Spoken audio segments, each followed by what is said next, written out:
Welcome again, everyone. Good evening. My name is Amy Morris-Jones, and I'd like to welcome you on behalf of the White Lake Community Library this evening. I'm going to kind of cheat and use my notes here because our speaker tonight has some great background, and I want to make sure that I don't miss anything. So our presentation is titled Sentinel Between Two Lakes, and this is going to be presented by Matt Varnum, who's the curator of the White River Light Station and Museum. Mr. Varnum received a bachelor's degree in history with a museum studies minor and holds a master's degree in public administration from Central Michigan University. And he has been over at our local neighborhood lighthouse for about the past 5 years, and during that time has seen lots of things change, as we've discussed, along that lakeshore, and is going to tell us a little bit about what's going on there now and a little bit about the history of that lighthouse, and then also some discussion of what is it about lighthouses, why they look different, why their signal lights are all different, what those purposes are. So I know you're not here to listen to me, so I'm going to go ahead and mute myself and turn things over to Matt. Thanks, Matt. All right, thank you. All righty. Well, good evening, everyone. Thank you for joining us here. And, thank you for your time and everything.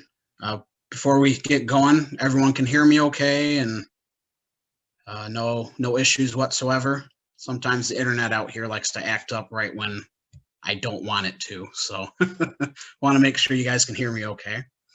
So, all right, well, why don't we go ahead and get right into the presentation here. Do this.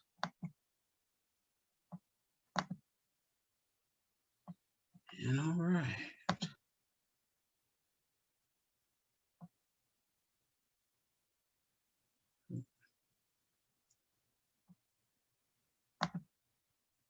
All righty. Well, again, hope y'all are doing well, and thank you again for joining us here for this presentation titled The Sentinel Between Two Lakes, a White River Light Station and Museum presentation. The presentation tonight is going to look at explaining why lighthouses all look different, but we'll also have a discussion about the Fresnel lens, which is, of course, a very important component for lighthouses. So let's start off by introducing myself, even though Amy already did. My name is Matt Varnum. I'm pictured right here on the left-hand side of the slide. I've been the curator here for the White River Light Station and Museum for the last 5 years. I am employed by the Sable Points Lighthouse Keepers Association and have been with them for the last 7+ years. SPLCA, they are the ones who preserve and maintain the White River Light Station and Museum. I am a graduate, as was mentioned, from Central Michigan University with a bachelor's in history and a museum studies minor and a master's degree in public administration. Now, I'm sure some of you are probably wondering who are the Sable Points Lighthouse Keepers Association. We are a nonprofit 501c3 headquartered in Ludington, Michigan. Our mission is to preserve, promote, and educate the public and make our lighthouses accessible to all. Now, the White River Light Station and Museum is not the only lighthouse that SPLCA preserves and maintains. In fact, there are 3 others along with the light station that the Sable Points Lighthouse Keepers Association takes care of. Those other 3 are the Big Sable Point Lighthouse and the Ludington North Breakwater Lighthouse, both located in Ludington, as well as the Little Sable Point Lighthouse up at Silver Lake. SPLCA took over preserving and maintaining the light station in 2012. Now, Fruitland Township are still the owners of the property, and they do assist us with some of our larger projects that we are doing. This year, either this spring or fall, we're hoping to restore the windows up at the top of the lantern room. So be looking for that project to be taking place at some point this year.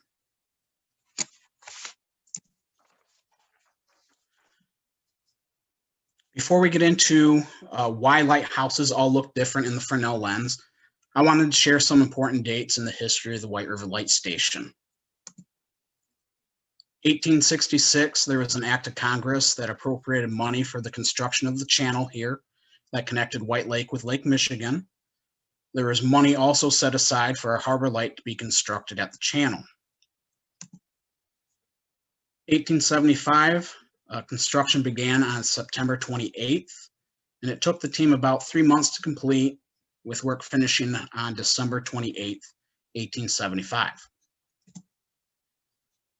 On May 31st, 1876, the light station is lit for the first time, and is at that time that the signal is a fixed white light that flashed red once every minute. Keep that in mind as we will come back to that, and you'll see that there were changes soon after that. 1901, the signal was changed. There was confusion as to the signal, and boats still were hitting sandbars and everything like that. So they needed to change the lens, and so the speed was increased to 1 revolution every 40 seconds. In 1902, very first keeper, Captain William Robinson, urged the lighthouse service that a outdoor oil storage building was needed, and at that time they decided to give it, and they built it. Prior to that, they used to store the oil down in the basement here at the light station. So as you can probably imagine, not very safe for them to be storing that stuff down in the basement. And then just a little bit more of the history of the light station here. Indoor plumbing in a bathtub was installed in 1911. The light itself was electrified in August 12th of 1918. Now, even though it was electrified, they would keep kerosene on hand because back then electricity wasn't very reliable, and they had to always make sure that that light was lit no matter what. In 1924, the rest of the White River Light Station was electrified. 1939, the original chimney is removed and replaced, as well as the dwelling and storage building are re-roofed and shingled. 1960 saw that the light station is officially decommissioned by the United States Coast Guard. Shortly after that, the Coast Guard ended up removing the Fresnel lens from the building, where it then sat in a storage building down near Detroit for about 12 years there, before it eventually made its way back to the light station. 1966, Fruitland Township, with the help of residents, was able to purchase the White River Light Station from the U.S. Coast Guard. And then in 1970, the doors opened here for the first time as a public museum. And it's been that way ever since.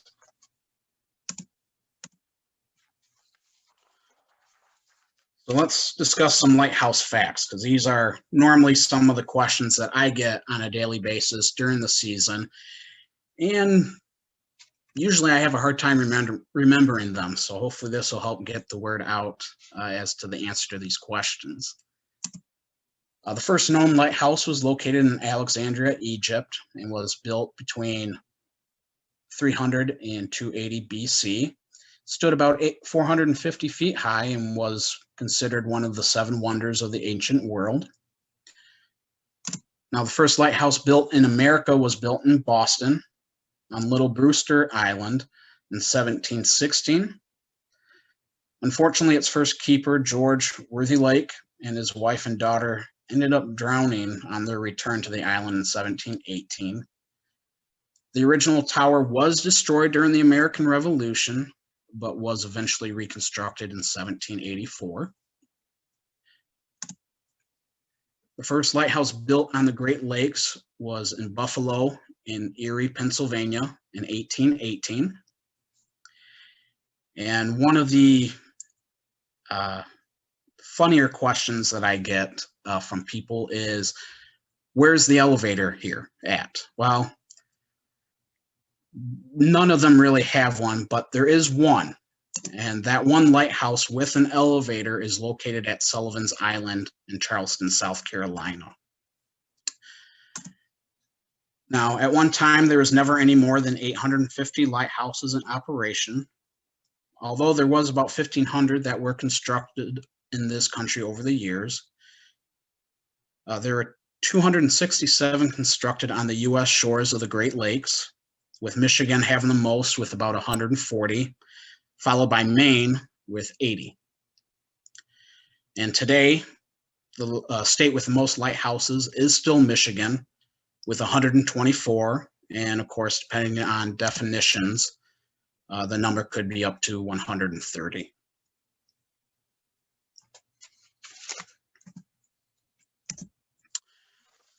So the main reason for this presentation is to discuss, why do lighthouses all look different? Well, the reason why lighthouses all vary in height, shape, and color is because they serve as day markers for captains before there was GPS. If every lighthouse were to look different or were to not look different, a captain would have a hard time figuring out where exactly they are on the shore. So let's take a look at these 4 pictures you see right here. These are 4 different lighthouses, the first being the top left picture of Passage Island, located 3¼ miles northeast of Isle Royale. The top right, of course, being our very own White River Light Station, located right here in Whitehall. The bottom left picture, the McAlpin Point Lighthouse, located just outside of Mackinac City. And then the bottom right picture is the Eagle Harbor Lighthouse, located in the Upper Peninsula at Eagle Harbor. Now, I chose these 4 lighthouses because when they were all built, they did use the same building plans when building them.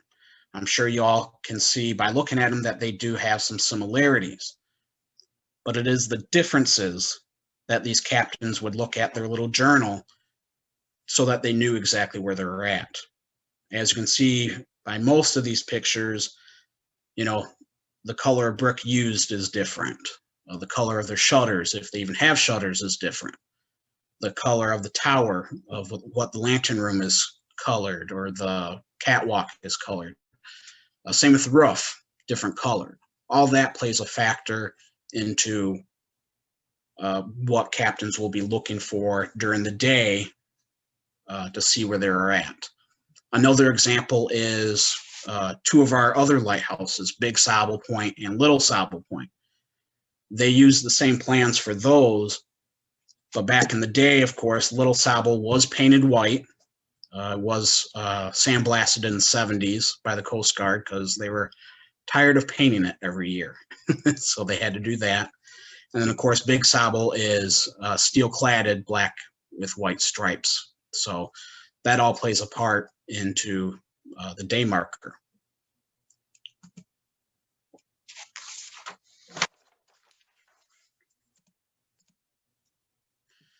So now let's take a look at some Fresnel lens facts. Now, I'm sure some of you are going, well, why aren't you saying the S? There's an S in Fresnel. Well, it's silent, and that's because the Fresnel lens was designed by a gentleman by the name of Augustin Fresnel in France in 1820. Now, the first working lens was installed at the Cordouan Lighthouse in France in 1823.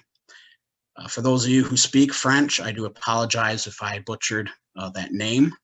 French, I know nothing about French speaking, so pardon that. So with a Fresnel lens, it may be fixed, showing a steady light all around the horizon, or revolving, producing a flash. The number of flashes per minute is determined by the number of flash panels and the speed at which the lens revolves. A unique flash pattern for each light is produced by varying the amount of light in dark periods. The individual flashing pattern of each light is called its characteristic. Mariners consult a light list or a maritime chart that told what light flashes that characteristic and color the light is. This allowed them to determine their position in relation to the land. So at night, they're not going to be able to see the building itself. So that's why the Fresnel lens is there to help them know where they're at, depending on how many flashes, how long it lasts, and everything is going on. Now, there are different sizes to the Fresnel lenses. The largest item is the first order lens with a height of 7 feet 10 inches and an inside diameter of 72 and 7/16 inches. The next order would be the second with a height of 6 feet 1 inches and an inside diameter of 55 and 1/8 inches. A third order lens height of 4 feet 8 inches with an inside diameter of 39 and 3/8 inches. A fourth order lens, which you can see here at the museum anytime you stop by to visit. There is the original lens that was used here in the museum. That had a height of 2 feet 4 inches with an inside diameter of 19 and 11/16 inches. Then you had the fifth order lens with a height of 1 foot 8 inches and an inside diameter of 14 and 3/4 inches. And then the smallest, a sixth order lens, 1 foot 5 height and an inside diameter of 11 and 3/4 inches. Now, your first and second order lenses, you'd usually find them on oceanside lighthouses. So they're going to be the biggest. So they'll really kick that light out pretty far out into the ocean for ships to see them. Your third and fourth order lenses, you'll usually find on bigger lakes, seas. I mean, like I mentioned, fourth order lenses here at the White River Light Station. Little Sable Point Lighthouse and Big Sable Point Lighthouse both had third order Fresnel lenses. Little Sable, you can still see its Fresnel lens that is still located in the tower. Big Sables you'll find located at the Maritime Museum in Ludington, Michigan there. The fifth and sixth order lenses, you'll usually see entrances to harbors, rivers, channels, things like that. So those would have been at one time at the far end of the channel here into the entrance here.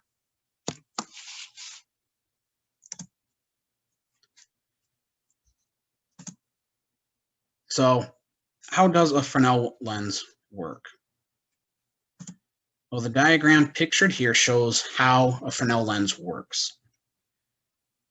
You start off with a light source, circled in yellow here, located inside the lens itself. You have light rays, lines with an arrowhead circled in purple here, that pass through the prisms of the lens. Those rays that go through the bullseye lens, circled in blue, and the surrounding prisms get concentrated to form an intense light at a point well beyond the lighthouse to form a very intense light. It is this bullseye lens that helps the light to be seen many miles out into the water. The light rays from the prisms come out of the upper and lower sections of the lens in parallel lines. So again, that bullseye is the key to what makes this Fresnel lens works, as it jettisons that light out into the water. So next we'll speak about the White River Light Station itself, about the building and the Fresnel lens and the signal that it produced. So first we'll start off with the Fresnel lens, pictured here on the left. As I mentioned, this you'll see in the museum at any time you visit. At one time it was located up at the top of the lantern room. It was a fourth order Fresnel lens. It was first installed, as I mentioned before, in 1876 and could be seen 14 miles out on Lake Michigan. I know some people ask, could it be further than that? Well, if the lens was bigger, if the tower was taller, I want to make sure I said that properly. But also one has to remember that there is also the curvature of the Earth. That also plays a part as far as how far out the lens can be seen. The first signal was a fixed white light varied by a red flash every minute. The characteristic was changed to a fixed white light varied by a red flash every 40 seconds. In 1901, they were changed yet again to one revolution of the lens every 40 seconds. And finally, the last time the characteristics would be changed would be in 1912, where they'd remove the red flashes and it would flash white for 10 seconds, then dark for 10 seconds, and then flash white again after that. Now the building itself, as you can see pictured there on the left, they used a Norman Gothic style when developing the plans. They used yellow bricks. The shutters were painted green. The lantern room and the catwalk were all painted black. And the roof was that of a reddish color.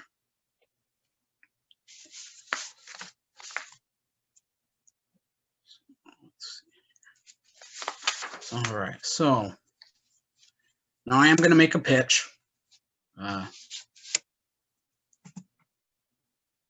We could use your help here, here at the White River Light Station. We do have evening concert events that take place, times where I've got a workshop or a conference to go to, or just so I can maybe have a day off here and there. You know, we have some great volunteers that we have with SPLCA, and we're not able to do the preserving and maintaining without them. We have such great people. We're very fortunate to have them. Again, we do need help.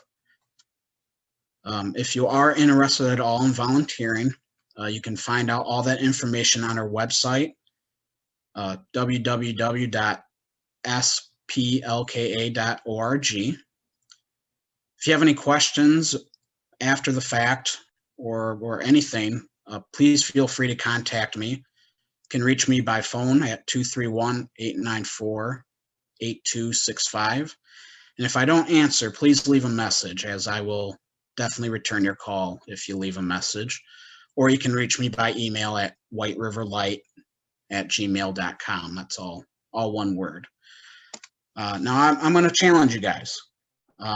I've been informed by a few local people that those who live in the White Lake community have a real passion for the local history, which include the White River Light Station. Currently, I have one person from the area who volunteers here. Everyone else travels half hour or more to come and volunteer here. So I want to challenge you to come and help out here, as I know that everyone does have that passion, and I think being able to see that passion will only help the experience of visitors and will cause them to come on back to the White Lake community in the years to come. So now I leave it to you guys. Is there any questions or anything that you might have?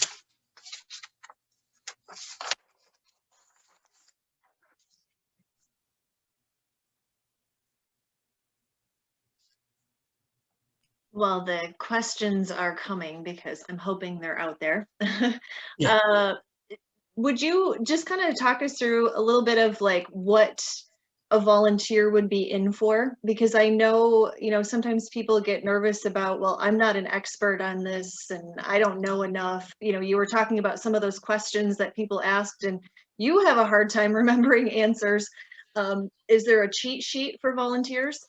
There are, and so some of the duties that a volunteer does is, to their best ability, answer visitors' questions. Trust me, there's been questions they've asked me that has stumped me, and I make sure to let them know that. And I say, if you guys would like, I'm more than happy to make something up. Just don't fact check me. afterwards. So as I always tell volunteers, don't feel like you have to know everything. I certainly don't know everything. I do my best to try and find out, and then I try and share it after the fact. But again, sometimes people just ask questions and you're like, that's a very good question, and I just don't know the answer to that. So to me, there shouldn't be any worries about that. But also, we do have a gift shop here, so keeping that stocked, running a cash register and everything. During evening concerts, possibly helping hand out rack cards and things like that. Possible cleaning. If you're not big into really interacting with the public, we always have restoration and maintenance projects going on here. So if that's your cup of tea, feel free to reach out, and definitely will pass your name on to our maintenance restoration supervisor. And when we get those projects going, definitely get in contact with you to see if you're interested in helping out with that. So really that's the gist of it, is just really being there, interacting with the public, using a cash register, things of that nature, answering the phone. But again, don't feel like you have to be able to answer any questions or every question that there is, because I know I certainly don't, and I certainly don't expect anyone else to as well. A couple of questions have popped up in the chat. Mary asked, what was the purpose of the straight line prisms that you mentioned? The reason for those was to kind of help make the focus of the bullseye a little bit stronger, because you still had the light rays still going out of them. They just weren't as strong as what the bullseye was. Hopefully that answered that. Another question, let's see, this one from Betty. Why was the lens removed and stored? Because the lighthouse was decommissioned, so it wasn't active aid to navigation anymore. As technology improves and as the shipping in the area has changed, the Coast Guard deemed this light station no longer needed. When this light station was first constructed, lumber was the big thing coming out of this area. And then once that changed, it was cruise ships. You'd have cruise ships from Chicago, Milwaukee, St. Joseph. They'd bring people up here. A lot of Chicago people were brought up over the years with those cruise lines. And so once all that stopped, and of course, as I mentioned, technology changing, they deemed it not needed. In fact, Little Sable Point Lighthouse was decommissioned in 2014. Luckily, though, with the help of some people in Lansing, we were able to have the lens kept inside the lighthouse instead of it getting removed. Got some questions coming now. Let's see. Was the lighthouse moved from its original position? No, this was always its location. Now, the channel itself did get extended out over the years. I don't have those years readily up in my brain right now, but over the years, it was extended out. And I want to say it was, I think the 1930s was the last time they did it, to how far out you see it is today. So the light station never moved, but the channel and shoreline certainly has over the years. Next question for you. These are some good ones. What did the different colors and different durations of light mean? Just to help let the captains of the ship know where they're at. So it was either a white light or a red light. And I think green was added a little bit later. but it was really just to let them know where they were at on the lake or the ocean, whatever lighthouse they were near. No real purpose, but just make the characteristic unique for the lighthouse. This is kind of my question as to extend the one that you were just answering. Was there like a guide then that was printed yearly or regularly that showed those changes? I would assume yes, that it would probably stay the same until they had to change it and then reprint, the little log but then of course they probably had to figure out, okay, how do we get it to all these captains, especially if they're out in the middle of a boat at the time of the change. So my guess is that, yeah, they just updated it and then made sure that the word got out that, hey, the signal changed. Be aware. Yeah, no internet, can't just, send out a quick message to everyone. That is correct. Yes. What made the different colors of light? Was it a glass color issue or something in the material? Yeah, it would have been glass.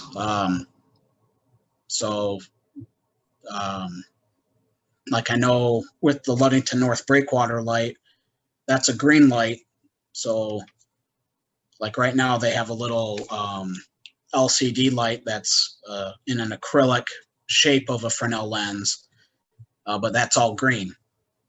The entire lens is green. So as far as an oil lamp would have been, they probably would have had the glass around that oil wick, like for here would have been a red color, or possibly the lens itself may have had a section for red in its lens, possibly.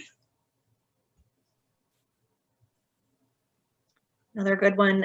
Let's see. A lens sounds huge and heavy. How did they get them up the tower and installed? They would have brought them up in pieces. And you are correct.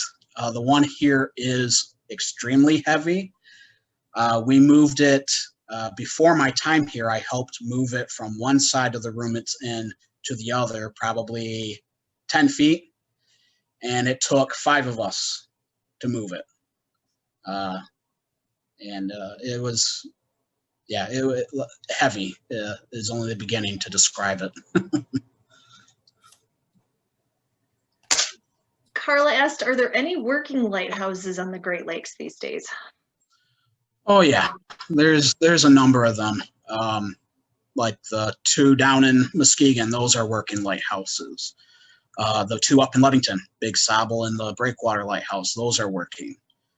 I believe the Grand Haven one, I believe, is a working one. So there definitely are ones that are working. Whitefish Point up on Lake Superior is a working one. So I think the list is smaller of which ones are not working than what are working.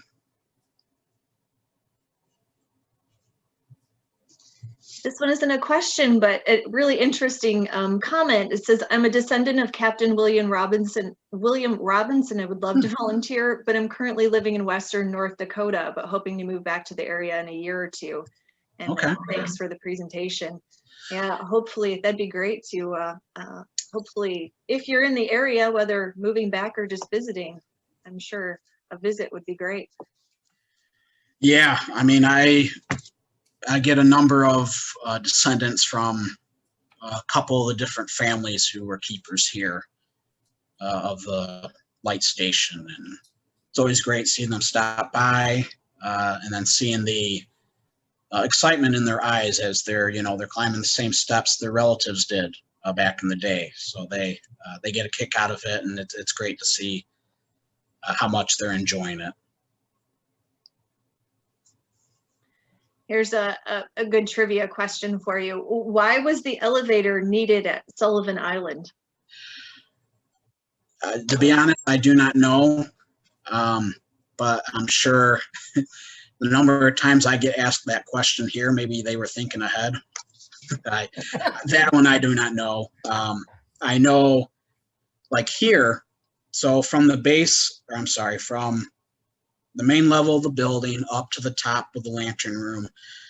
That's 45 steps. Back when they used kerosene, the keeper would have to carry 2 5-gallon pails of that kerosene up every night to fill up the little reservoir that helped keep the wick going at night.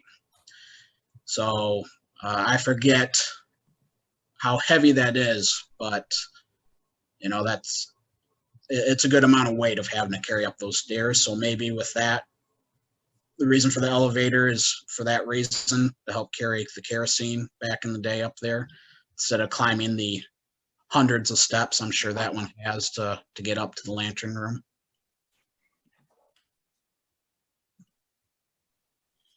You definitely had to be in good shape to be a lighthouse keeper. That is for sure. Really important, good question here as we're sort of winding down with our questions. What is your biggest concern right now at the lighthouse?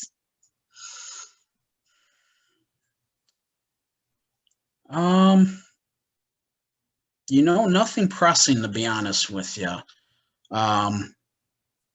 You know, we were having flooding issues a number of years. Well, ever since the light station was built, the basement would always flood.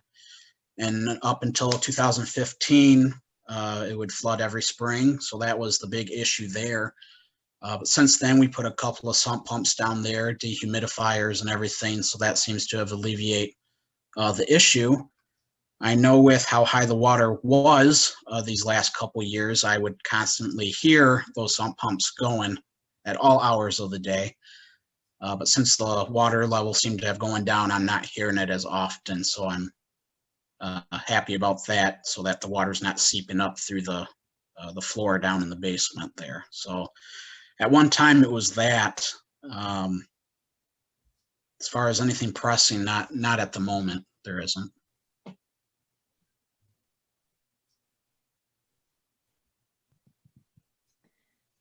I wanted to sort of share these resources, and I'll put them in the chat also. We've got a couple of, well, we have many lighthouse books and many Michigan lighthouse books at the library, but we've got one about the White River Light Station by Thomas Tagg. That's a great kind of overview of just the things that you were talking about.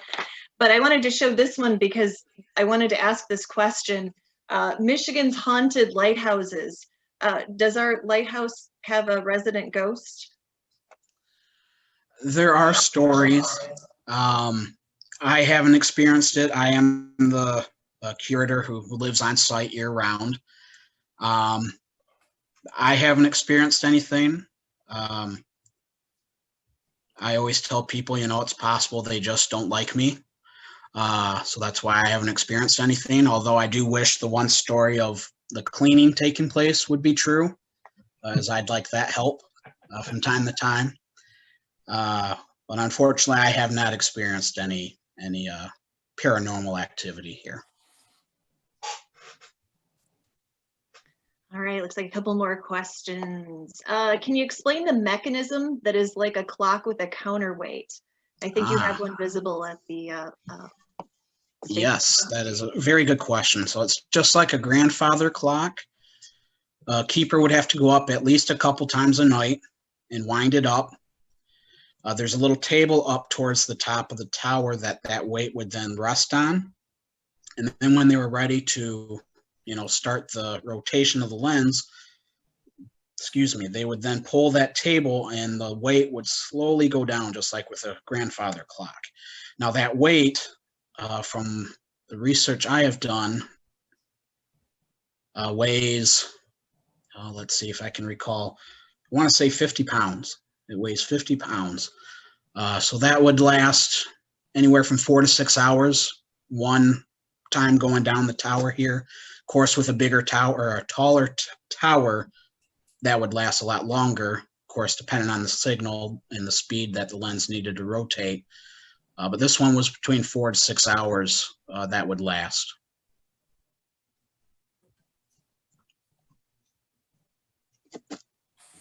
Let's see, another question. Besides volunteering, what else can people do to help and support the lighthouse? Well, I'll be honest, just, you know, spreading the word that we're here. I know we're were a little difficult to find out here. We're trying to work on getting more signage out to kind of help direct people that to where to go and just let them know that we're here. I know over the last 5 years that I've been here, I've met a lot of nice people from the area who say it's been, 10 plus years since they've been out here. In fact, spoke with a gentleman last week. He donated some lighthouse models that if you stop out, you'll get to see on display in the outbuilding here. He lived about a mile south or a mile down the road from the country club and never knew this was here until he started getting into lighthouses. So just, word of mouth, spreading the word out. And if you have family and friends visiting, bring them on out. They'll have a great time, or, come on out for a concert. It's always family-friendly music that we've got going on during our concerts. So word of mouth would be a good way to help out. And also just coming on out and seeing us. It's always good to meet people and get to chat with them. Matt, would you go back in your slides? I think it's just like one to the one that had the contact information on it. There we go. We had some questions about that information, and that way they can see that again. Yeah. There we go. Looks like another question. I wonder how in the 1800s a keeper knew when he needed to go up to set the clock, or didn't he sleep at all? Well, usually a lighthouse, much like this one, would have an assistant keeper.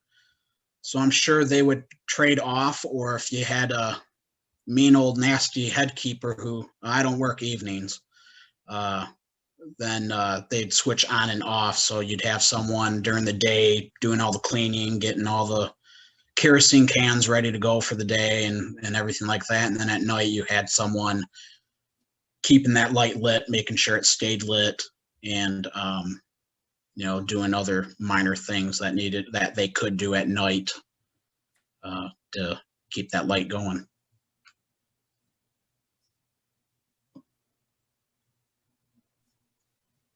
Any other questions? And by the way, you're welcome to unmute yourself if you want to ask directly, or I can keep asking. Oh, can you discuss the shipwreck? We've been asked. Yes. So the wreck out here on the beach really became really visible for the first time, at least since I've been around here, 2018. Or was it 18. And it's a schooner called the Contest. It beached here 1882. It either would carry lumber or grain. At the time, it's unknown if it really had anything on board when it beached. Now, I say beached because it was beached on purpose. It was caught out in a storm and started taking on water, and so they were trying to get back into the channel and were not able to make it. And so they beached it right here where you see it today, right up against the channel, and they were able to just walk right off of it. And they ended up taking shelter here in the light station until the storm passed. And then they were instructed by the owner of the boat to strip it of all valuable things and leave it there. And there it sat since then. I had been informed that in the 70s it was visible at the time. A few people have said in the 90s, but that that was just a couple people who mentioned that. And then I was told again back here in 2018 it was visible. So good to see that it's back up again. At least earlier here in the spring that it was visible again. I know a good number of people came out to check it out again, including my folks making a day trip to come and see that since they weren't able to back in 2018.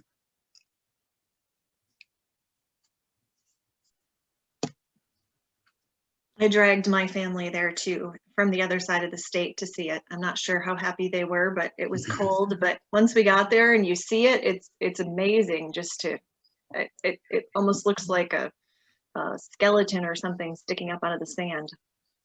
Yep. And what I ask people is, look with your eyes, not your hands. It's very old. It's part of history. In fact, the state does have a law that prohibits tampering with it in any way. That is why it is still there, because can't mess with it. State law. So I know if people have reached out to us, seeing if we're going to do anything to protect it or anything, and to be honest, it getting reburied with sand is going to be the best thing for it. The sand will protect it and everything from the nature, and that's going to be the best thing instead of it getting dug up and then transported. And if the place can't properly take care of it, it's just going to deteriorate until it's nothing.